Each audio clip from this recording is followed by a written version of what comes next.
This one has a happy ending, but it could have been scary.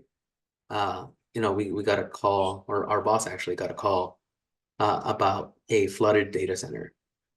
And we immediately, when we hear this, you're like, oh no, it's gonna be a long day.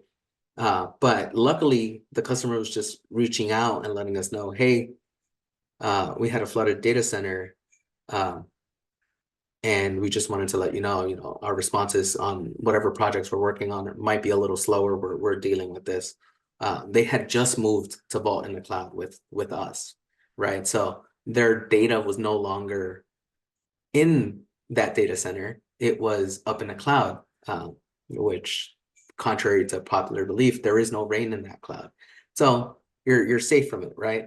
So they were still dealing with stuff locally. They were still trying to clean things, but it was like, all right, good thing we don't have our vault data here.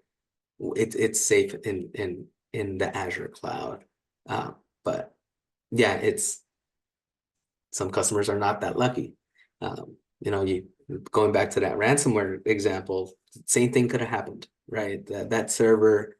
Um, that server room could have flooded with a burst sprinkler pipe. I had another customer who is a manufacturing customer. Their pipe burst in the middle of the night.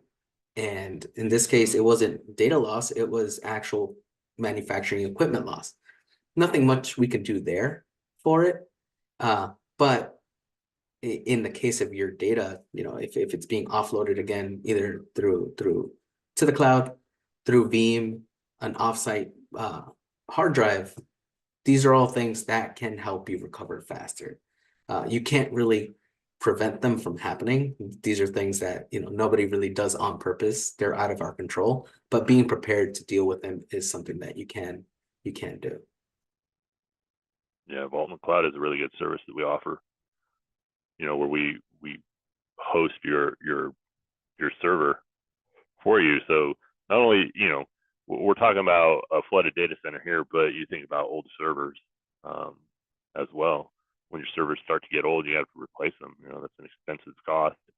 I know my last job we had an ERP system on a server, and it was an old server, and it was to the point where they were afraid to turn it off or to reboot it or to do any builds on it because it was an old server.